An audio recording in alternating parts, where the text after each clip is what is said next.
This episode is brought to you by Allstate. Some people just know they could save hundreds on car insurance by checking Allstate first. Like, to check you have the tickets in your wallet first before you drive 2 hours to the big game.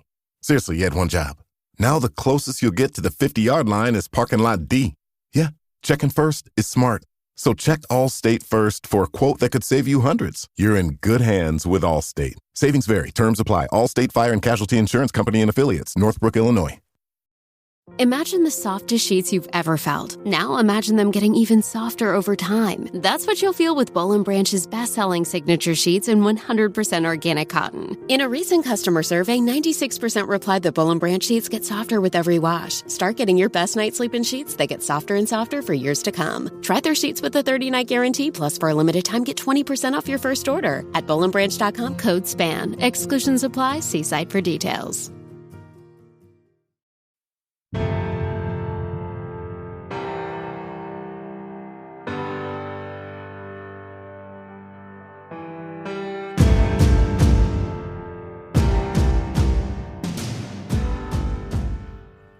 I think we're gotten all the live reps, we've gotten the experience, and we're just staying sharp. So that's kind of the approach we've taken the last 3 years, is we're trying to out-rest teams that way. In this in-season episode of the Champion Series presented by Signature Championship Rings, Pete Pappas, the defensive coordinator at St. Edward High School in Lakewood, Ohio, discusses the strategies for using the regular season to prepare for the playoffs. Coach Pappas, a 5-time state champion, shares his experiences and insights, drawing from the school's successful wrestling program. He emphasizes the importance of focusing on self-improvement by identifying structural, physical, and mental issues within the team, and he highlights the importance of out-resting opponents by managing practice time and using technology to help players study and prepare independently. The conversation also touches on the mental preparation and situational awareness needed for successful playoff performance. Coach Pappas explains the use of situational boards during games to communicate important information to players, especially in noisy environments. We finish up with a discussion on the psychological aspects of the game, such as using images and subtle cues to give players confidence against tough opponents. Be sure to support our partner for this series, Signature Championship Rings. As you close out this season and win your championship, be sure they're one of the first calls you make to get your rings ordered. Stay tuned for our Winning Edge takeaway following the... Imagine the softest sheets you've ever felt. Now imagine them getting even softer over time. That's what you'll feel with Boll & Branch's best-selling signature sheets in 100% organic cotton. In a recent customer survey, 96% replied that Boll & Branch sheets get softer with every wash. Start getting your best night's sleep in sheets that get softer and softer for years to come. Try their sheets with a 30-night guarantee, plus for a limited time, get 20% off your first order. At bollandbranch.com, code SPAN. Exclusions apply. See site for details. episode. On this week's Champion Series presented by Signature Championship Rings, we're going to talk about using the regular season to fine-tune things as we start to head into our playoffs, taking a look at how you can out-rest teams and peaking at the right time. And joining me to discuss all of that is the defensive coordinator at St. Edward High School, 5-time state champion, Pete Pappas. Pete, you and I have known each other for a while, but it's great to have you here on the podcast and talking some ball with you. Coach, thank you so much for having me. It really means a lot. I just want to say right off the bat, I just want to share a story with your listeners. Sure. It was about 20 years ago. I was a young rookie, no-name high school football coach, just getting into it. And you were a college football coach. And I'll never forget, you took time. You met with me multiple times. You were so generous with your time and knowledge. And I'll never forget that. And I've always had so much respect for you. And back then, you were an encyclopedia of football. And today you are absolutely an encyclopedia of football. So, and I know you produce tremendous content. What you're doing for the coaching community is great. So I just want to thank you for that. And I want to share that story with your listeners. So appreciate that. It's just great to be back with you again, Coach. Absolutely. So for our listeners, you guys have had some tremendous success. 5 times now, the state championship since you guys started there together as a staff. And your school forever in Northeast Ohio and really around the country was known as a wrestling powerhouse. Now, it's obviously a football powerhouse too, but that is kind of shape some of the philosophy behind what you guys are doing and some of the things we're going to get into today. And as we look at the regular season here wrapping up, getting into the playoffs, I mean, it is an opportunity to take a look at what we've done so far to this point, really to inform us how we're moving forward. And I think there's a lot of things we're going to dig into here today, but let's start there and talk a little bit about St. Edward High School and some of the things from your past that have helped you really build this philosophy that you guys have on the football side of things. Absolutely. Yeah. So I'll touch on the wrestling. Our wrestling program has 47 state championships. Football, we actually have 7. 6 with the Coach Lombardo and staff currently. So I have 6 as a D coordinator, 1 as a special teams coordinator. But we studied that wrestling program under Coach Urbis, Coach Heff, established by Coach Ferguson. And, what's unique about our wrestling program is we have wrestlers in the program that they would lose early in the season against certain opponents. But yet later on in the tournament, they would beat that same guy. So just peaking at when it matters the most. So just studying the wrestling program, we've learned some valuable lessons. First and foremost, I would say just fixing themselves. Like the wrestlers, they don't really worry about their opponent. They just worry about themselves and making sure, they'll study the opponent if they do something unconventional wrestling stuff, but they always worry about themselves. So as a football staff, playing a regular season, we play a very challenging schedule, which exposes us. It exposes our weaknesses, whether it's a personnel, whether it exposes me as a coach. So you just hope to learn from those lessons. But before we even begin worrying about the next opponent, we always try to fix ourselves first, which gives us the best chance to improve on a weekly basis and ultimately, hopefully, peak when it matters, when it's the tournament time. We're playing our best ball when it matters the most. And along those same lines with the wrestling program is, maybe early, like in sectionals, they're still having tough practices. But as it goes deeper, they outrest teams. Okay. So these guys are feeling that, I noticed that they stopped coaching stance. If you're coaching stance by the playoff, then it's a little bit of confidence. So then if your stance isn't perfect by tournament, then they don't bother with that. But they do try to outrest you. And so we've kind of taken that approach too. When it's tournament, we want to try to outrest teams. All the lessons we learned from the tough schedule, we say tough schedule, tough coaching, and going against great coaches and great players will expose you. So that's just a general sense of what we've taken from the wrestling program and try to adopt that philosophy to the football program. Yeah, you guys obviously now compete on a national level. As you get good in Ohio, it's harder to find teams that are going to play you who are local.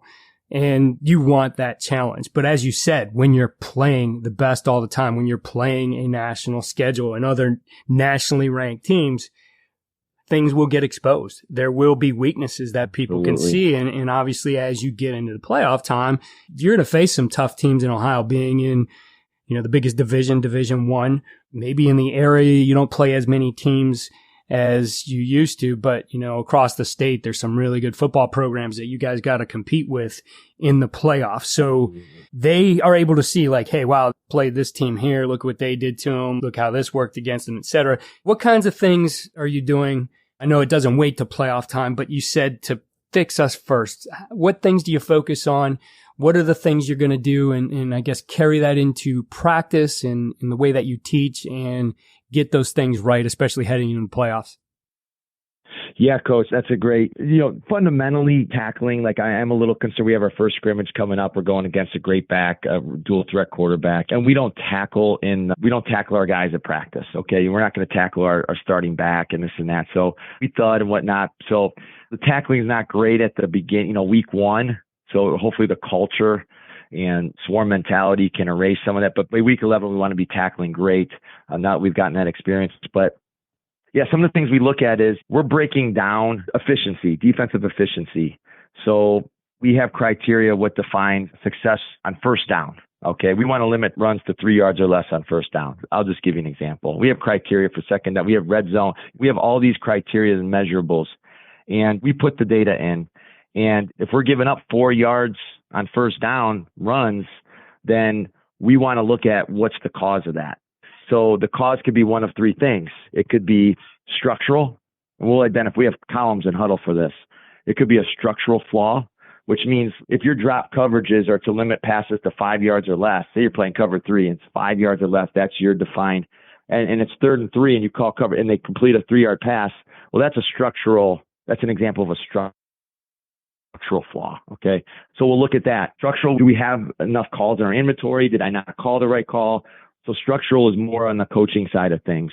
If we failed in terms of efficiency or whatever we define a win on that particular down, that particular snap, we might define a physical mistake. So we're getting blocked. The guy was in the right spot, but he just got blocked. Or we missed a tackle. Or we had the guy covered, but the guy just went up and caught the ball over us. So those physical, we want to look at those physical. Do we need to change the scheme to compensate? Is it just of poor fundamentals? Do we have to, there's going to be a tackling crisis. We try to tackle. We do hunger drills every day. We're wrapping up real bodies. We don't go live, but real bodies in terms of our drill work. So do we need an emphasis on tackling? Do we need block destruction? Do we need ball skills? So we say you get what you emphasize, not what you coach. So, there's been games where our tackling was atrocious and then we just emphasized. We didn't change the drill or anything. And the kids responded to that emphasis and we got better tackling. So once again, structural, physical, or mental. There's mental mistakes, missed assignments. We preach, control what you control, effort, toughness, knowing your assignment.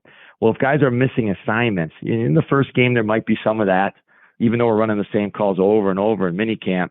We got to look at that. Why is that happening? The mental mistake. But as time goes on, those mental mistakes should go down. Also, the first game, we talk about fog of war, the first high stakes. There's thousands of people in the stands.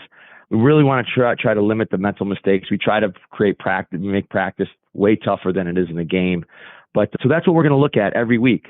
Structural issues, physical issues, mental issues. We'll adjust the scheme. We'll adjust the practice plans. As a defensive coordinator, I've learned my job is really to fix things. But part of that is identifying the causes of failures. So that's just a little, overview of how we fix ourselves first, Coach. Now, the other part of this is the physical side, peaking at the right time, out resting the opponent. Yeah. Coach Lombardo talked about this kind of heading into the season in our one of our first weeks of our season series and how that works in camp and his approach to it. But now as you're getting into the late weeks, how are you guys, as you said before, out resting teams? Yeah. So first of all, our strength and conditioning coach, I got to give him, Coach Augie, he does a great job of injury prevention, building these kids' bodies, making sure their rotator cuffs, their knees. He does a great job. And our goal is to get our best players, making sure they're playing in the tournament. Okay. So part of that is strength and conditioning, but also part of that too is tapering. We taper, and you're not going to believe this, but we don't bring the kids in on when we go in the tournament, we give them off Saturday and Sunday. I know a lot of teams bring them in Saturday for film. And at that point, they get 2 days off. And I do know there's staffs that'll go 7 days or at least 6, but we give them those days off. And practices, they're 2-hour practices to 90-minute practices. So, at that point, I think we're gotten all the live reps, we've gotten the experience, and we're just staying sharp. So that's kind of the approach we've taken the last 3 years, is we're trying to outrest teams that way. We do have a pretty good app we use to reach the kids, though. We use I know there's Just Play out there. I saw TCU won the national championship and gave praise. We use something called Learn to Win. So we can still access the kids. It's like a meeting, so to speak, but it's an app on the phone. They swipe right, they get the scouting report that way. But that's what we mean. Shorten the practice and give them some time off. Believe it or not, it pays dividends too. The kids are rejuvenated. They feel fresh. They feel like $1 million. And we practice hard. Don't get me wrong. We need to have a good practice or else.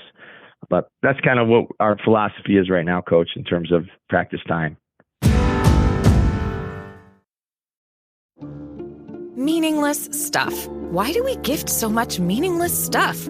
Tired of generic gifts and hollow trends? Shutterfly allows you to create meaningful photo gifts for your family and friends. Whether it's a cozy fleece blanket for grandma, a stunning canvas print for mom, or a mug to make dad smile. Enjoy 40% off with code MAKE40 at Shutterfly.com and make something meaningful this year. See site for more details. Feel your max with Brooks Running and the all-new Ghost Max 2. They're the shoes you deserve, designed to streamline your stride and help protect your body. Treat yourself to feel-good landings on an ultra-high stack of super comfy nitrogen-infused cushion that takes the edge off every step, every day. The Brooks Ghost Max 2. You know, technically, they're a form of self-care. Brooks, let's run there. Head to brooksrunning.com to learn more.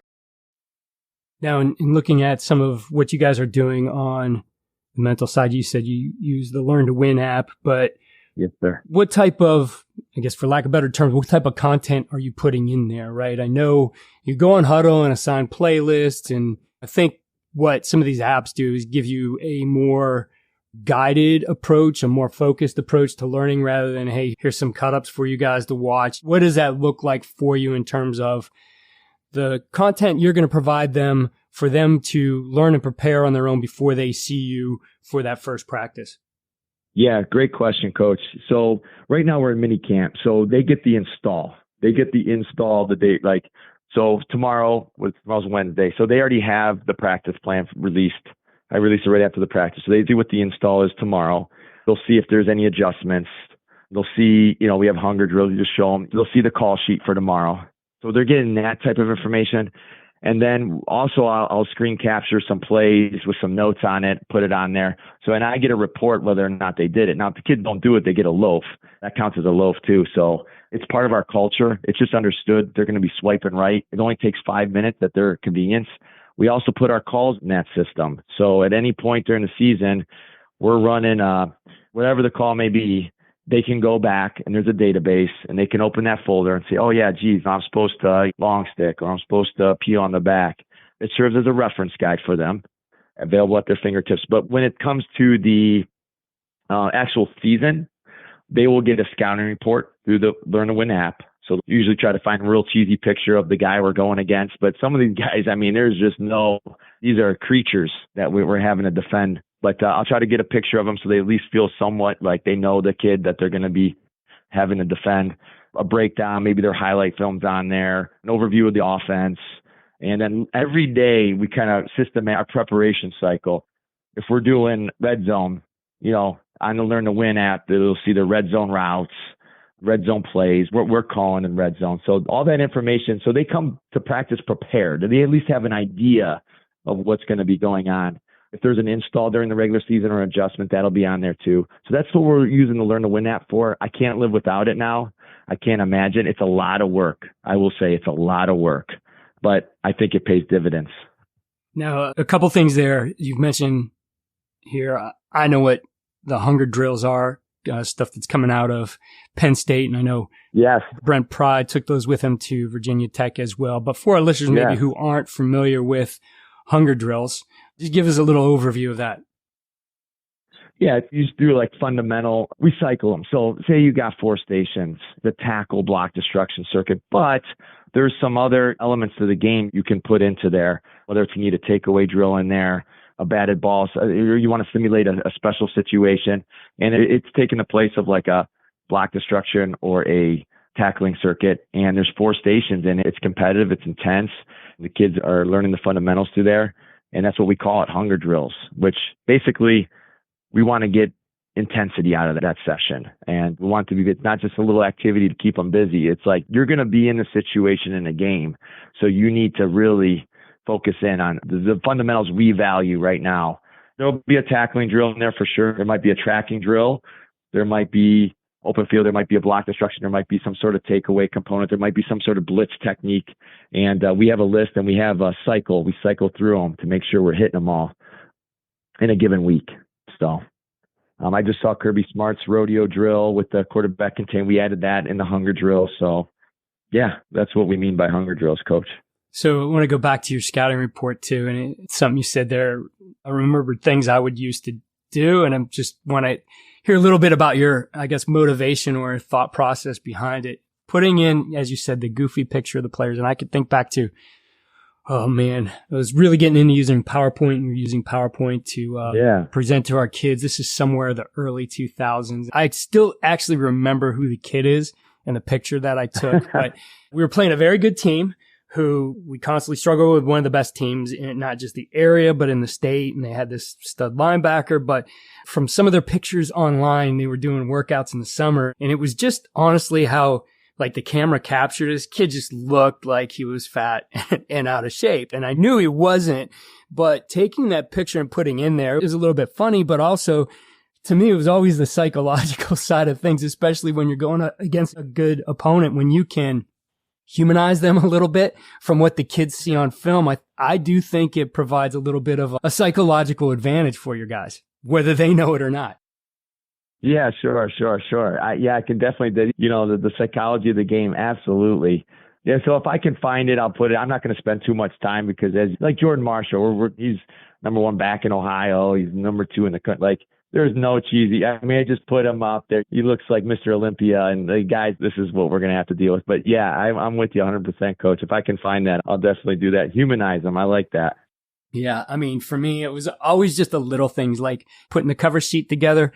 I would make sure our logo was a little bit better, and that on the page, it was just slightly higher, barely visible, but it was always higher than the other one. Just whatever little psychological advantages you could get, I think are important there. But I love it. Before we go, I want to make sure our listeners are aware of what you've put together on CoachTube, some outstanding courses. I know I've written 2 articles about 2 of the courses there. I think the one probably that is most relevant this time of the year, because I just think it's so important as you go deeper and deeper, is the winning situations, where you talk about some things there. You had 2 on optimizing hot coverage, and I think cover 1, and then another one called Build a Bear, where you just basically move into or out of a bear front and get a lot of use out of that front, which a lot of people have found to be particularly useful here in the 2020s.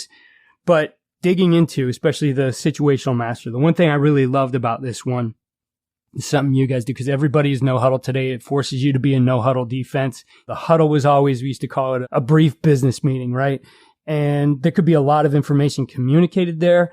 It was always on offense or defense. I know our teams always said the situation and in any kind of keys that we had to go along with that. Like 4th and short, for example, don't jump on the defensive side of the ball. But little things like that, where you guys have put together boards.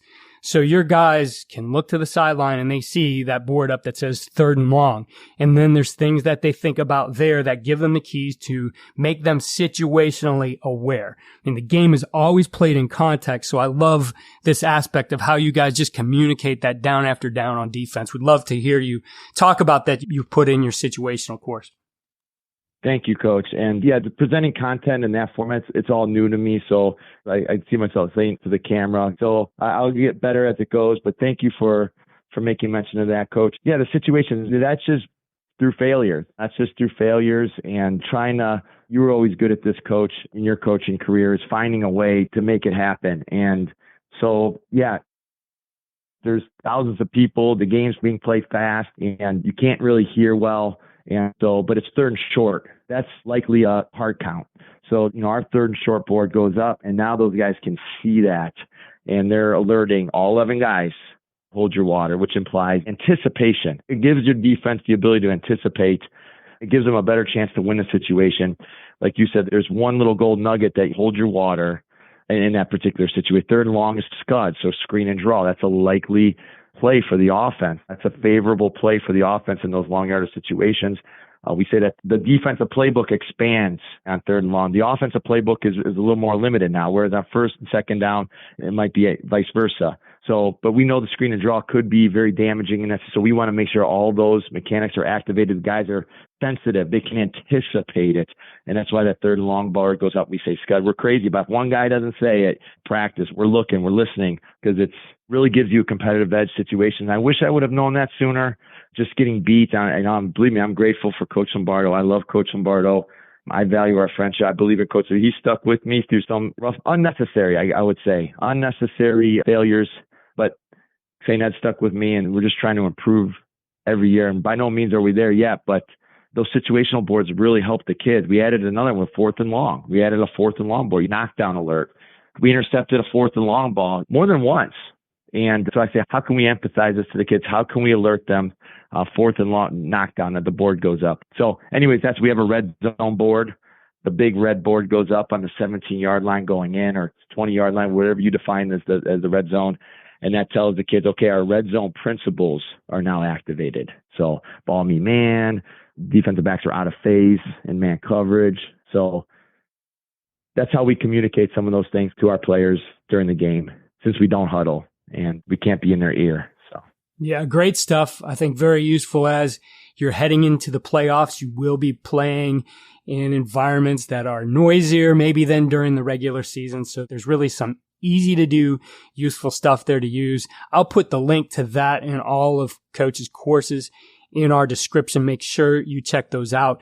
Coach, I really appreciate you taking the time. It was great to finally get you here on the podcast. You and I have talked ball over the years, but not here. So it was great to have you guys here, and certainly best of luck to you and the Eagles as you guys are in your quest for number 7 as a staff number 8 for your school. Thank you so much, Coach. Thank you for having me. And I have so much respect for you. And thank you for what you're doing for the coaching community. Thanks, Coach. Here's our winning edge takeaway from this episode with Coach Pappas. I think a key takeaway is his approach to coaching, the importance of balancing the emphasis on fundamentals with strategic rest. As he says, you get what you emphasize, not what you coach, and reinforces that it's not the quantity of the drill repetitions, it's the quantity. And I know this is something that coaches do throughout the country. I remember having in a clinic where one of the offensive line coaches shared that they just get 1 or 2 reps at some of the things that they have been doing all season long. Just starting out, getting the body ready to go for their practice, get a couple of those reps, and then get into what you're doing and present more of the constraints that are going to present themselves in that particular week. I think also his philosophy out resting teams highlights that value of recovery as part of peak performance. Giving players ample time to rest and recharge both mentally and physically is going to help them play sharp when it matters most as you head into the playoffs. Be sure to check out our partners Vertical Raise for your fundraising needs, Modern Football Technology for analytics and in-game decision-making, and Signature Championship Rings when you win the championship this year. Links and information to all of our partners can be found in the description and on coachingcoordinator.com in our 10% toolkit. Follow us on X at Coach K. Grabowski.